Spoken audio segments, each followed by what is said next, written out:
안녕하십니까, 이은영입니다. 한국 현대바둑 70주년 기념 조은현 구단과 조치훈 구단의 특별 대국이 잠시 후에 열립니다. 대국에 앞서 두 기사에 대해서 좀 자세하게 알아보는 시간을 마련했는데요. 한국을 대표하는 전설과 신화답게 두 기사에 대한 무궁무진한 얘기들이 많이 펼쳐질 것 같습니다. 자, 오늘 먼저 모신 패널들부터 소개해드리도록 하겠습니다. 제 옆에는 프로기사 장수영 구단 함께하고 있습니다. 안녕하세요. 네, 안녕하세요. 이어서 프로기사 김성용 구단 모셨습니다. 어서 오세요. 네, 안녕하세요. 사이버 우로의 정용진 위원도 함께하고 있습니다. 네, 안녕하세요. 마지막으로 바둑 전문 기자 이건구 위원 모셨습니다. 네, 안녕하십니까. 네, 어서 오십시오. 자, 70주년 기념 대국으로 조조 대결이 열린다는 소식을 들었을 때 동시대를 살아오신 우리 장수영 구단은 어떤 느낌이 드셨어요? 조은현 구단하고 이제 어려서부터 같이 지냈는데요. 그 당시는 바둑이 아주 약했던 시절이고 팬도 많지 않았던 시절인데 조은현, 조치훈은 그 어릴 때부터 현대 그 바둑이 이렇게 붐이 일어날 때까지 그대로 살아오면서 바둑 성적으로 이렇게 우리나라 바둑을 여기까지 끌어올린 장본인들입니다. 그렇죠. 그런 의미에서 70주년 기념으로 두는 것은 아주 두 기사가 잘 선정됐다고 보겠습니다. 1980년대는 한국은 조은현 구단의 시대, 그리고 일본은 조치훈 구단의 시대였는데 이렇게 두 분 정상은 1, 2년 정상에 있다 내려오신 분들이 아니라 한 10년간을 완전 제패했던 분들인데 네. 두 분에게 어떤 승부를 누가 이기고 졌냐 그것도 물론 승부사들이니까 의미도 의미가 있지만 네. 만남 자체로서 우리 팬들에게는 굉장히 좀 설레는 일이 아닌가 하는 그런 생각이 먼저 들었습니다. 네, 그렇습니다. 또 이 대국이 열린다는 소식을 들으셨던 정용진 위원은 어떠셨어요, 느낌이? 첫머리에 딱 떠오르는 것이 네. 조치훈, 조은현 이 두 사람을 빼고 과연 누가 얘기가 있겠느냐. 될까? 예. 네. 일단 한 사람은 일본에서 한국인의 어떤 자존심과 긍지를 세우고 또 한국 바둑의 붐을 일으켰고요. 또 한 사람은 한국을 제패하면서 또 신드롬을 일으켰던 분이죠. 인디언 썸머라는 말이 있지 않습니까? 네. 여름은 지났지만 다시 또 여름이 온 것 같은 짧은 그 기간을 우리가 인디언 썸머라고 하는데 이분들의 어떤 지금 실력이 또 승부사로서 토너먼트 기사로서 또 마지막 불태우는 시기여서 아주 적절한 매우 훌륭한 매치가 아닌가 저는 그렇게 기대합니다. 네, 두 기사의 아주 긴 바둑 인생에서 또 깊어진 세월만큼 바둑의 무게도 더욱더 깊지 않을까라는 생각이 드는데요. 한국과 일본을 각각 제패한 이렇게 조은현과 조치훈 그 어린 시절에 대한 얘기 참 궁금합니다. 제가 한 8살 때쯤 인천에서 네. 서울로 올라온 것 같아요. 그런데 그때 이미 조은현 구단이 있었습니다. 네. 예, 일찍 바둑을 두고 있었군요. 한국기원에서 와서 바둑을 두고 있었어요. 네. 연구생으로 있었는데 프로 기사들이 세 사람을 불러서 매일 가르쳐 주는 게 아니고 흥이 나면 수영아 이리 와봐라, 훈현아 이리 와봐라 이렇게 해서 한 번씩 더 주는 거죠. 네. 예. 그런데 이제 조은현 구단 집중력이 이렇게 어렸을 때 뛰어난 사람이 아니었어요. 머리는 좋았지만. 그래서 이제 상대가 안 두면 손톱도 맨지고 딴 데도 쳐다보고 왔다 갔다 합니다.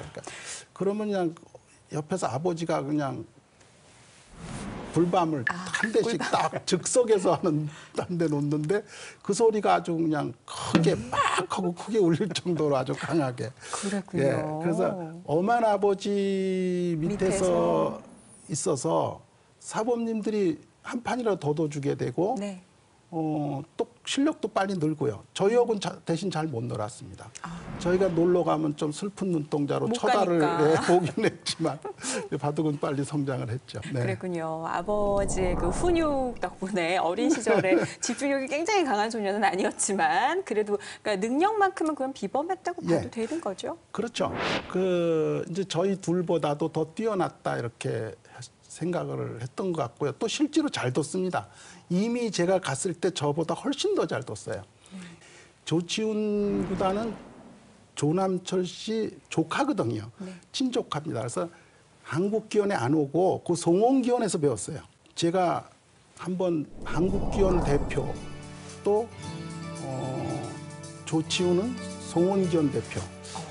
그 도장이 만난 거네요. 예, 제가 가서 거기 뒀던 걸로 생각이 납니다. 조은영 구단은 이미 더 잘 둬서 아마 두 사람의 실력 차가 있었으니까 비슷한 저를 보냈던 거 아닌가 하고 싶습니다. 결과는 그때는 제가 이겼습니다. 이기셨어요. 3번기를 뒀는데 첫 판을 지고 온 걸로 생각이 되는데 프로 기사 그 선배분들이 저보다 어리니까 나이가 많으신 분들인데 상당히 심각하시더라고요. 네가 한국 기원의 명예를 짊어지고 져서 되겠냐. 그래가지고 이거 문제가 있구나. 그 다음부터는 아주 무지하게 열심히 둬서 다행히 2판 이기고 이겼다고 돌아오니까 선배분들이 아주 잘했다고 칭찬해 주셨던 기억이 납니다. 굉장히 좋은 기억을 갖고 계시네요. 어릴 때인데요. 사실 따지고 보면은 네. 그 조은현, 조치훈 두 기사는 굉장히 어릴 때 바둑을 배운 거예요. 제가 초등학교 1학년 때 바둑을 배웠어요. 근데 그때도 늦지 않았다 그랬거든요. 근데 이 두 분은 바둑을 언제 배웠냐면은 만 4살 뭐 다 이래요. 뭐 만 4살이니까 우리 나이로 하면 6살 정도. 네. 잘해야 6살, 아니면 5살 정도거든요. 그때 굉장히 일찍 시작한 겁니다. 그 조은영 구단의 아버지 이제 조규상 선생인데 자식의 어떤 바둑으로 올인을 한 거죠. 위해서? 예, 그래서 그 뭐 조은영 구단의 어떤 그 회고록 이런 걸 보면 그 당시에 그 사업이 번창했다면 과연 바둑을 했을까? 원래 왔을까? 예, 오히려 사업이 이게 이제 네. 운명론이고 결과론인 거죠. 그래서 그 아버지가 오늘날 이 천재를 한 명 만드는데 절대적인 공헌을 네. 했다. 예, 뭐 모든 분야에서 첫 스승은 부모라지 않습니까? 아니, 사업을 따지고 보면 제일 잘하신 거예요, 자식 사업. 자식 농사를 아주 잘 그럼요. 지으셨네요. 예, 뭐 따지고 보면 잘하신 거죠. 예. 그렇습니다. 근데 뭐 사실 조은영 구단의 경우는 그렇게 그러면 아버님의 도움이 컸다면은 조치훈 구단은 어땠을까요? 제가 알기로는 바둑계 집안에서 자랐다고 얘기 들었어요. 원래 조남조 선생 그쪽 집안이신데 한국에서는 뭐 한국뿐 아니라 세계적으로도 바둑 가게로서는 제일 크고 유명한 그런 조남철 패밀리라고 보통 우리는 부르는데 그 조남철 선생 형님이 조남석 씨인데 그분 아드님들이 이제 조상현 선생 계시고 조치훈 조상현 선생이 제일 위이고 그다음에 막내뻘이 이제 조치훈 구단이시는데 조치훈 구단이 일본 가서는 거의 조상현 선생이 거의 아버지 역할을 하신 거죠. 뒷바라지를 또 했겠죠. 그러니까 6살 때 일본 넘어가서 성장할 때까지 쭉 같이 있었으니까 물론 낳아주신 건 조남석 선생이시지만 길러주시고 하신 건 아마 조치훈 구단 자신이 네. 형님이 아니라 아버지와 같은 그런 정을 느끼고 있을 겁니다. 형님에 대한 고마움이. 그래서 거의 형님에 대한 그 신뢰나 의지가 절대적이죠. 네. 뭐 얘기 나왔으니까 말이지. 일본으로 건너간 그 얘기를 이제 저희가 좀 시작을 해볼까 하는데요. 그 두 기사 모두 일본으로 가면서 새로운 이제 바둑 인생이 정말 열렸다라고 볼 수가 있을 것 같은데요. 조치훈 구단은 기다리 도장으로 가고 그리고 조은영 구단은 세고의 문화로 이제 들어가게 되는데 이게 뭐 정해진 운명이라고 보긴 힘들지만은 어떻게 된 건지 굉장히 궁금해요. 두 기사에게 어떤 영향을 미쳤을까요? 그렇게 다른 길로 간 게? 1960년대에 조은영 구단이 이제 입단을 하고 그다음 그 입단하던 해에 바로 이 한단 또 승단을 합니다. 그래서 2단이 됐죠. 그리고 이제 입단 다음 해에 일본을 가게 되는데요. 네. 일본으로 건너가서 좀 더 바둑을 배워야 된다. 천재 소년이 꽃을 피우려면 그래서 이제 보내게 되죠. 네. 한국인의 어떤 천재 소년들은 전부 이제 기단위 도장. 그쪽으로 간다. 예, 기단위 도장으로 보통 이제 전부 가는 것이 어떤 뭐 불문율이랄까요? 그렇게 돼 있던 관계? 시절입니다. 네. 근데 조은현 구단이 갈 때는 그 박순조로 씨라는 분이 있었는데 아마 현지에 후견을 해주던 분이었던가 봐요. 자, 이분의 아들의 친구가 있었는데 이 친구가 어린 조은현 구단을 10살짜리를 데리고 세고의 선생님한테 인사를 드리러 가게 됩니다. 별 생각 없이 간 건가요? 그럼 예, 뭐 여기 일단은- 가야겠다는 아니었나요? 예, 그분은 이제 바둑을 모르는 분이었는데요. 네. 다만 들은 풍어는 있어서 일본 바둑계의 기단위 구단보다는 이 세고의 구단이 더 올로고 더 어떤 그 위치가 지엄한 분이다 이런 이제 들은 풍월이 있어서 생각이.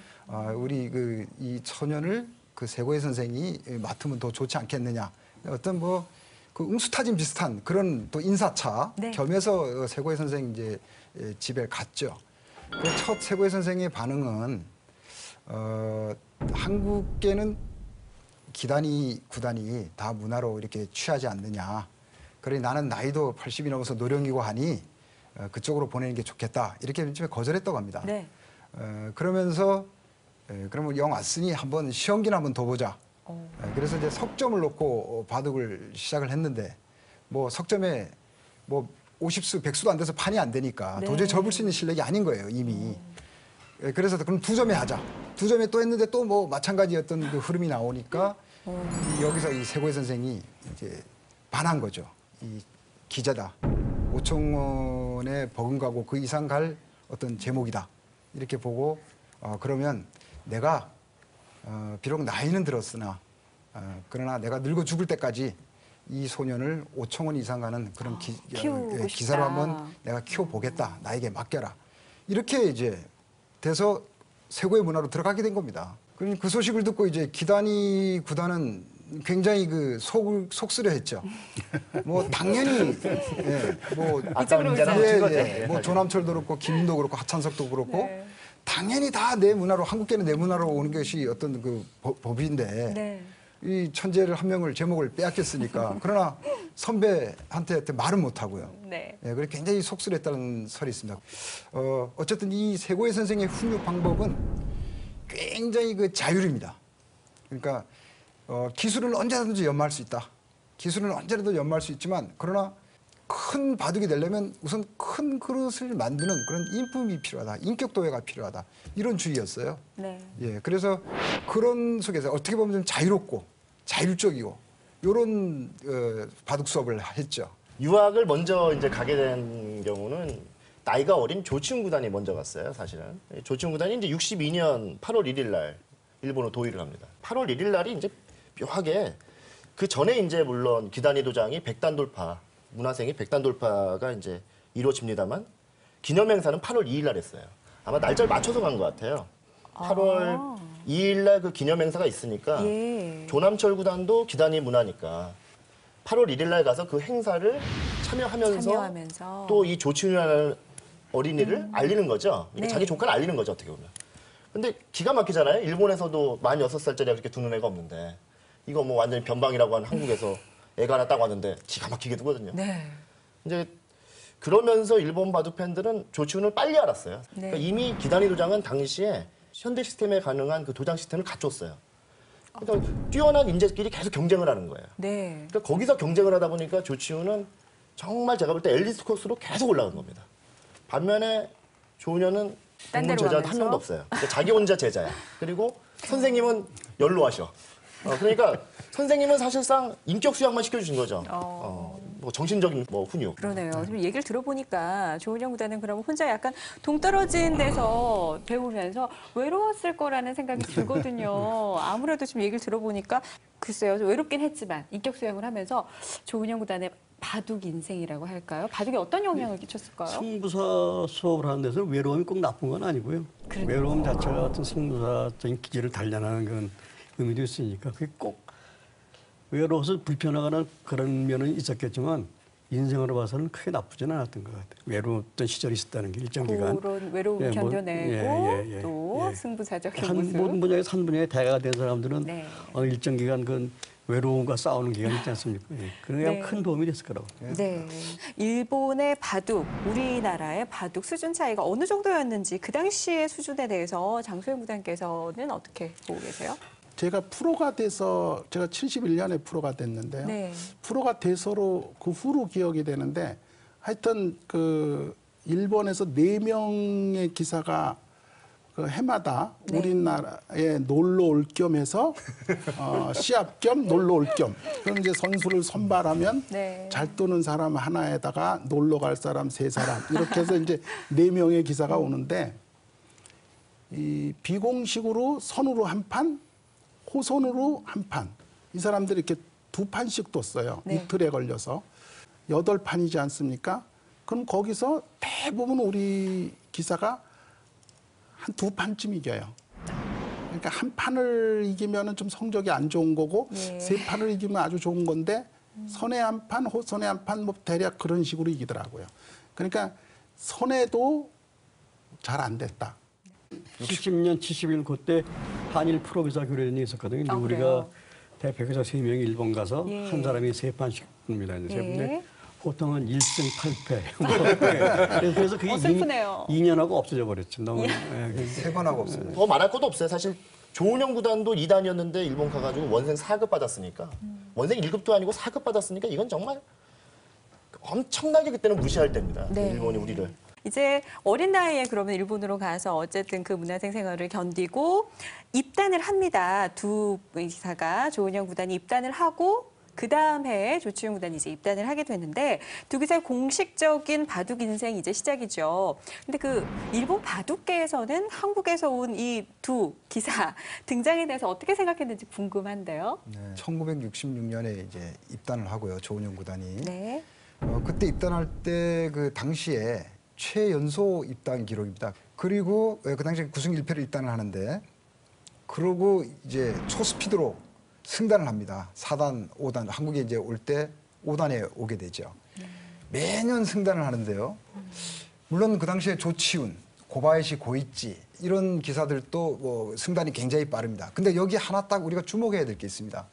그 당시 일본기원의 어떤 승단 규정은 같은 동문끼리는 승단 대국을 붙이지 않았습니다. 왜냐하면 서로 밀어주기 판이 있을 수 있으니까. 가능하죠. 예. 그래서 조은영 구단 같은 경우는 세고의 이 문화로서 혼자지 않습니까? 네. 혼자 그 진짜 기세 강자들을 등등한 다 만났겠네요. 예, 기단이 그 문화의 그 소위 그 때 네. 그 그룹들을 상대로 매년 승단했다는 것은 대단합니다. 대단한 기록이죠. 그래서 그 일본에서 나온 평들을 보면 100년, 200년 만에 하나 나올까 말까 하는 그릇이다. 예, 오총문에 필적하는 천재다. 예. 그리고 이제 한국에 오기 전에 70년에 일본 기도지에서 주는 그 신인상을 수상하죠. 그때 33승 5패를 거둡니다. 네. 그래서 일본에서도 굉장히 유망한 그 천재 기사로 이미 인정을 받았고요. 달리 볼 수 있는 것 중에 한 가지가 그럼 누가 더 어릴 때 잘 나가느냐를 따져야 되거든요. 사실 소위 말하는 잘 나가느냐를 따져야 됩니다. 그 조치훈 구단이 뭐 또 호적상으로 보면 이제 공식적으로 이제 그 프로필 나오는 걸 보면 3살 어려요. 네. 그 지금도 그렇습니다만 어릴 때는 3살 차이는 엄청 큰 거예요. 그럼요. 1살 차이도 크잖아요. 사실. 네. 근데 조치훈이 그 일본에 먼저 갈 때는 조은영 구단이 굉장히 셌다 그래요. 그 차이가 많이 실력 벌었다 그래요. 차가. 예, 물론 이제 바둑이 약할 때니까 당연히 실력 차이가 많이 벌어졌겠죠. 예. 요 갭이 계속 이제 줄어들어요. 계속 줄어들다가 실제로 조은영 구단이 이제 72년에 이제 한국에 이제 돌아올 때쯤 되면은 거의 그 조은영 구단이 했던 성적만큼을 다 이뤄요. 조치훈 구단이. 그러니까 그 실제로 조은영 구단이 100년 만에 아까 뭐 말씀하신 뭐 100년 만에 천재다 뭐 이런 수식어가 뭐 여러 가지가 붙습니다만 네. 그때 이미 3살 어린 조치훈도 거의 그 정도에 다다랐다는 거죠. 그러니까 네, 네. 따지고 보면은 그 어렸을 때 그 기간만 놓고 보면은 어렸을 때 누가 더 잘 나가느냐를 따지면 저는 오히려 3살 어린 조치훈이 더 낫다. 뭐 요 이견 있으세요 예. 혹시? 그렇게 볼 수밖에 없는 거죠. 그러니까 이게 뭐냐면 사실 나중에 보면 아무것도 아닌데요. 그러니까 요즘 얘기를 하면 이런 거예요. 신진서라는 애가 참 어린데 신진서가 그게 어리니까 그렇게 좋아 보이지 사실 나이가 많은데 그 정도 성적하면 그렇게 잘하는 게 아니거든요. 그러니까 그런 겁니다. 조은현은 그 나이에 그 정도 원래 해야 되는 거예요. 왜냐면 당시에 일본 그 다른 그 비슷한 또래의 유망주들이 유망주들이 다 그 정도 했어요. 대부분. 그리고 실제로 이제 나중에 대해서 조은영 구단이 더 업적을 남긴 네, 거지만 네. 당시만 놓고 보면은 잘 나갔다고 얘기하는 뭐 이시다 요시오, 다케미 야마사키, 네. 가토 마사오 다 그 정도 했습니다. 네. 못한 게 아니고요. 그 중에 한 그룹이었고 조치훈은 거기보다 나이가 확실히 어린데 그 형들하고 같은 그룹이었어요. 대등한 그러니까 비슷한 그때만 모습? 놓고 보면은 조치훈이란 그 어린 기재가 더 대단했다고 봐야 돼요. 네. 저는 그렇게 생각해요. 예. 왜냐면 나이 차이가 너무 많이 벌어져 있어요. 네. 사실. 네, 일본에서 신인왕 타이틀을 딸 만큼 앞길이 정말 창창했던 두 기사인데요. 안타깝게도 조은현 구단이 군 문제로 인해서 한국으로 돌아오게 됩니다. 뭐 스포츠 선수들에게는 참 피하고 싶은 순간이긴 하지만 뭐 대한민국에 태어났으니까 어쩔 수는 없죠. 어떤 영향을 끼쳤을까요? 조은현 구단이 이제 일본에서 귀국한 것이 72년인데요. 10년 만에 이제 귀국을 했는데 조은영 구단은 정상적인 절차를 밟아서 이제 공군에서 3년간 복무를 하면서 병역을 이제 필요했고요. 뭐 각 분야의 그 특기자라든가 국위선양자한테 군 혜택을 주는 게 있었지만 네. 당시는 아직 바둑에 대한 인식이 그렇게 폭넓게 자리 잡고 있지 않았기 때문에 뭐 조은영 구단은 병역에 대해서는 혜택 본 것이 없는데 그 이후에 조치훈 구단은 그 일본에서 활약하면서 특히 이제 일본에서 활약하면서 네. 그 국위 선양한 그런 국위를 선양한다 그런 인정을 좀 여론이 받았군요. 예, 여론이 확산되기 시작했어요. 예. 그래서 국회에서 좀 병역 면제를 해주는 그런 길을 좀 열어줬죠. 근데 뭐 그 반면에 조은현 구단이 군에 입대한 것이 반드시 조은현 구단의 바둑 인생에 마이너스였냐면 돌이켜 보면은 오히려 스포츠 선수는 군대 가는 것이 기량에 저하를 가져올 수 있지만 바둑은 오히려 멘탈 게임이기 때문에 멘탈 강화에 그런 효과도 있었다는 얘기들을 많이 하니까 그건 예, 세상 일은 지나와야 하는 거니까 예, 꼭 마이너스만은 아니었던 것 같아요. 아, 네. 군대가 멘탈 강화에 도움이 됐다는 얘기. 조은영 구단이 와서 바로 타이틀을 차지한 건 아니에요. 와서 기전에 올라갔다 떨어지기도 하고 뭐 좋은 성적은 냈지만 바로 1인자로 등극을 한 건 아닙니다. 예. 그런데 바둑도 지금과 같이 아주 이기려고 강한 정신력을 가진 게 아니었어요. 제 생각엔 공군을 들어가서 그 자유분방했던 생활 중에서 꽉 짜인 생활을 하고 그 어떤 그 정신력 강화에 도움이 되지 않았나. 네. 뭐 하여튼 어떤 의미에서인지 그 후에 군대 군대에 들어가서 좀 있으면서 네. 그리고 그 후에 굉장히 좋은 성적들을 내기 시작하고 바둑도 집념이 강해지면서 불리한 바둑도 역전을 많이 시키고 해서 이제 정관왕까지 1인자를 넘어서 정관왕까지 가게 됩니다. 네네. 그 국회에서 특혜를 준 경우는 이창호 구단이 처음인 줄 알았어요. 아, 근데 그 전에도 있었군요. 근데 이천호 구단은 면제는 아니고 그래 방위 근무를 했으니까. 방위가 아니고요. 네, 공익근무인데 공익근무. 무슨 짧은 거예요. 4주간 훈련만 받으면 끝나는 그리고 한 공익근무였죠. 6개월 정도 근무를 했었죠. 그래도. 아니, 아닙니다. 모자 쓰고 지낸 게 6개월 안 되네. 4주입니다. 4주. 이창호 구단 뭐 군 문제 갖고 자꾸 사실 얘기를 해요. 제가 볼 때는. 근데 어쨌든 결과론적으로는 뭐 조은영 구단에게 군대가 도움이 안 된 것만은 아니다라는 그런 결론이 나올 수가 있을 것 같습니다. 자, 이 두 기사가 각자의 위치에서 이렇게 어쨌든 최고의 자리에 이제 서서히 올라가게 되는데요. 조치훈 구단은 일본 명인을 차지하고 그리고 조은영 구단은 국내에서 전관왕을 차지하게 됩니다. 근데 이 당시 분위기는 아직까지도 일본이 좀 더 위다라고 볼 수 있는 시대였을까요? 네, 그 뭐 당연히 일본이 바둑에 대해서 조금이 아니고 많이 위다 이런 생각들이 이 바둑을 두는 모든 사람한테 프로나 아마나 뭐 공통적으로 일본이 다 강하다.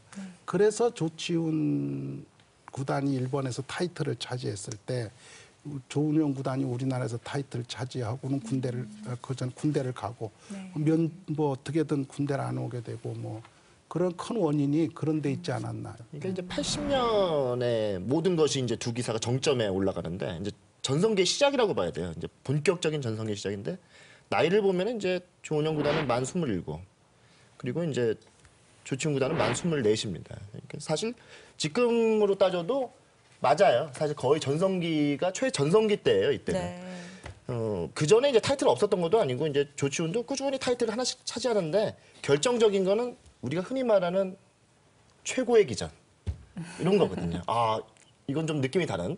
그 기전이 이제 명인이었다는 거죠. 네. 그리고 이제 가장 타이틀 따고 싶은 기전이 우리는 국수라고 하지만 일본은 명인이거든요. 예. 뭐 그때만 해도 명인이라는 이름은 절대적인 이름이에요. 근데 그걸 조치훈이 해낸 거예요. 어떻게 보면. 전두환 대통령은 일본 바둑계 최고의 영예인 제5기 명인위를 차지한 조치훈 발단에게 문화훈장을 수여하고 조국을 잊지 않는 그의 자세를 지향하면서 계속 정진할 것을 당부했습니다. 조치훈 명인은 국내 바둑계를 대표한 조훈현 발단과 두 차례 기념 대국을 가졌습니다. 조치훈 명인은 6살의 어린 나이로 일본에 건너가서 8단이 되기까지 가장 빠른 승단 기록을 세우면서 18년간의 각고 끝에 일본 최고의 바둑 명인이 됨으로써 우리나라의 국위를 떨치고 있습니다. 네, 조치훈 구단이 명인 타이틀을 이제 차지하고 나서 한국으로 오지 않습니까? 기념대국을 하러 오는데 당시에 두 분께서도 그 현장 기억하실 것 같은데요. 어땠을까요? 조치훈 구단이 금이환영 고국 팬들한테 인사차 귀국을 해서 네. 국내 프로 기사 중에 최초로 은관 문화훈장을 받습니다. 네네. 그때 조은현 구단하고 기념바둑을 두 판 두게 되죠. 네. 12월 말일 날 신문사 주최의 장고 바둑을 한 판 두고 그 제한 시간 3시간인가 뭐 그랬을 거예요. 5시간입니다. 5시간. 예. 그리고 동아일보 추천. 네, 예, 신문사 5시간. 이름을 내가 구체적 밝히기가 좀 그래서 그런데 그리고 그 1월 2일 날 정초에 그것도 그 TV 속기대, 이건 바둑 TV가 아니고 네. 그때 바둑 TV가 없었으니까 그렇죠. 그 공중파 TV 속기대국을 한 판 둔 거예요. 근데 두 판 다 졌어요. 아, 그렇죠. 그게 군대 때문에 한국에 와서 한국에서 다 했지만 내 후배는 일본에서 네. 계속 있으면서 전 세계가 알아주는 명인 타이틀. 내가 가진 전부보다 저게 하나가 더 값지지 않나 그런 그런 생각이 들었어요. 생각이 그렇겠네요. 약간 그래서 아마 그랬을 것 같은데 그 당시에 기사들 분위기도 일본의 명인을 더 크게 생각했습니다. 일본에서 명인 딴 사람을 어떻게 이기겠냐 이런 분위기가 좀 있었어요.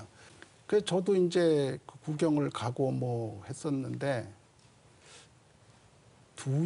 반면 두 집인가 뭐 하여튼 흙을 잡고 졌어요. 그럼 그러니까 표정을 혹시 보셨어요? 조은현 구단 조은현 친구의 구단- 표정을 보셨나요? 뭐 표정이 좋을 리가 충격적인 없죠. 표정. 예, 좋을 리가 없죠. 그러니까 바둑찜은 다 안 좋습니다. 저도 안 좋아요. 근데 또 대국 때 당시 때 TV를 본 사람들이 또 뭐 조국수는 좀 바둑둘 때 행동이 다양하시니까 조치훈 구단은 그냥 딱 이렇게 태산처럼 앉아 있고 조은현 구단은 좀 다양한 포즈를 좀 취하고 그러시니까 좀 그것도 약간 사람들 입길에 좀 오르내렸죠. 그래서 여러 가지로 좀 스트레스가 좀 있으셨을 것 같아요. 근데 사실은 조치훈 구단도 대구 태도가 그렇게 뭐 단아한 태도는 아니거든요. 거기도 텔레비 카메라만 없어지면 뭐 머리칼 그래요? 쥐어뜯고 양말 벗고 그 기사의 뭐 대국 태도는 제가 잘 알죠. 결코 모범적이진 않습니다. 그래요? 예전에는 그 이제 습관이요. 네. 대국을 하는 습관이 일본 사람들은 꽤 자유로워요. 그러니까 엄격할 것 같은데 말 같은 거라든지 행동 같은 거를 하는 데에서 상대방한테 뭐 피해를 준다니까 엄격한 그런 기준이 없어요. 네. 그래서 부채도 이렇게 딱딱 하고요. 조치훈 구단은 다양한 손버릇이 있습니다. 성냥개비를 많이 꺾는데 그것도 또 사람에 따라 다르더라고요. 조치훈 구단이 성냥개비를 꺾으니까 우리나라 성냥통을 딱 갖다 줘요. 네. 내가 성냥개비를 꺾었더니 지저분하다고. 국민들이 보기에는 정말 훈훈한 풍경이지 않을 수가 없어요. 네, 두 일본과 한국에서 활약하는 두 거장이 만난 공식적인 이제 만남이었을 텐데요. 어쨌든 그 당시에는 이제 조은현 구단이 2패를 했고요. 그리고 조치훈 구단은 그러고 나서 이제 일본으로 가잖아요. 예. 네, 일본으로 가서도 계속 이제 일본 바둑계에서 두각을 좀 드러냈던 건지. 그렇죠. 왜냐하면 이게 어록도 정말 많고요. 조치훈 구단도 조치훈 네. 구단이 80년에 명인 타이틀을 쟁취하고 81년에 본인방이 되죠. 본인방을 쟁취하고 82년에 10단 그리고 83년에 마침내 최고 타이틀인 기성을 쟁취하면서 일본 바둑기를 완전히 평정하게 되는 거죠. 그때가 아마 정점이었어요. 그런데 조은현 구단은 82년에 2차 정관왕을 합니다. 1차 정관왕 때는 8관왕인데 2차 때는 또 타이틀이 늘어나서 그때 10개였던 것 같아요. 10관왕이죠. 국내 최초로 구단이 되죠. 그때 구단이 없었거든요. 일본은 구단이 많았는데 네. 우리는 구단이 하나 분명도 없었는데 조은현 구단이 국내 최초의 구단 기록을 세우고 또 다시 그러니까 80년에 두 판 지고 나서 좀 약간 좀 우울했지만 네. 잠깐 우울했던 기간은 있었지만 역시 다시 분발해서 거의 또 한번 정점을 찍죠. 85년에 조치훈 구단이 서서히 1차 전성기가 막을 내려요. 아이고. 이제 그 사건이 터집니다. 교통사고 얘기하시는 예, 건가요? 결정적인 사건이 터지는데요. 그 얘기는 아마 이광구 위원님이 더 잘 아실 거예요. 휠체어 대국 얘기하시는 것 같아요. 이게 86년 그렇죠. 정월이죠. 근데 일본은 제일 큰 타이틀인 기성 타이틀인데 그건 7대 타이틀의 그 도전기 스케줄이 매년 똑같습니다. 그래서 이제 1월 초에 기성전을 시작하는데 일국을 한 2, 3일 앞두고 이제 조치훈 구단이 야간에 그 교통사고를 당하죠. 그거는 근데 전치 그때 뭐 6개월인가? 예, 20개월 정도. 아주 26개월. 아주 큰 사고였나 예, 봐요. 큰 부상을 입었어요. 밤에 공부를 하다 야식을 먹으러 나오다가 오토바이에 예. 와서 치웠는데 피하다가 뭐 트럭이 네, 오는 걸 봉고차. 피하다가 봉고차에 큰일 날 뻔했네요. 근데 정말. 그게 85년까지 쭉 그래도 성적을 유지하다가 86년 그걸로 인해서 제일 큰 타이틀을 뺏기면서 저기 라이벌이었던 그 고바야시 고이치 구단한테 참 큰 타이틀을 계속 넘겨주게 되죠. 그때 나온 얘기가 이제 목숨을 걸고 든다. 그거는 그 얘기가 전에 이미 있었나요? 어렸을 때부터 옛날부터? 했던, 참 승부사 기질이 아주 대단했네요, 조치훈 구단. 조치훈 구단은 이 집념의 승부사예요. 그러니까 머리도 천재형이지만 조은영 구단 같이 이렇게 반짝반짝하는 천재형이 아니고 아주 집념, 승부에 대한 그 집념이라든지 노력이 굉장한 기사입니다. 그게 아주 돋보여요, 집념이. 그래서 이제 그 아마 기자들이나 뭐 본인이 얘기했는지 뭐 목숨을 걸고 둔다는 이야기가 그래서 나온 것 같습니다. 당신은 이게 참 대단했나 봐요. 그러니까 네. 그 화제도 됐어요. 그래서 인상적이죠. 예, 인상적이잖아요. 응. 조치훈 구단의 그 주치 소견서가 쫙 나와요. 이 사람이 이런 상황에서 바둑을 뒀다. 근데 야. 그것이 1번부터 5번까지 전부 부러진 거예요. 다 부러진 얘기예요, 전부. 어떡해요. 부러졌음. 그런데 딱 유일하게 안 다친 데가 오른손하고 머리만 안 다쳤어요. 그래서 딱 갔는데 그 조치훈 구단이 그랬다 그래요. 손하고 머리가 멀쩡한데 왜 바둑을 못 두냐고. 주치의가요? 아니요, 본인이요. 본인요? 그러니까 주치의가 그런 말을 어떻게 하겠습니까? 뭐. 근데 사실 조치훈은 이제 통증이 많이 있었겠죠. 그랬겠죠. 아프기도 하고. 그리고 사진을 보면 뭐 이렇게 바로 이렇게 대국 앞에 이렇게 두는 게 아니고 옆으로 이렇게 맞아요. 당시에 이렇게 앉아서 이렇게 옆으로 이렇게 해가지고 네. 몸을 딱 고정을 해갖고 팔만 이렇게 이 옆으로 가기가 이렇게 쉽게끔 네. 해놨어요. 이렇게 네. 앞으로는 이제 거리가 있어서 이렇게 비스듬히 있으니까 못 가고. 사실 기사 입장에서 고바야시 고 입장에서 보면 이게 당연히 자기가 이겨야 되고 그런데 상대가 머리는 안 다쳤기 때문에 바둑은 머리로 두는 거지 다른 데로 두는 게 아니잖아요. 네. 손끝이 다 살아있는데 네. 돌놓을 수 있는 손오고 이거는 머리가 있으니까 이기기는 만만치 않고 네. 또 그렇게 다친 사람한테 졌다고 그러는 게 이게 자기 평생의 수치가 될 수 있지 않습니까? 부담스러웠겠네요, 네. 상대도. 어마어마한 집념으로 뒀을 것으로 생각이 듭니다. 그 당시에 그래서 제가 지금 방금 말씀하셨듯이 네. 조치훈 구단의 그 투어는 눈물겹지만 네.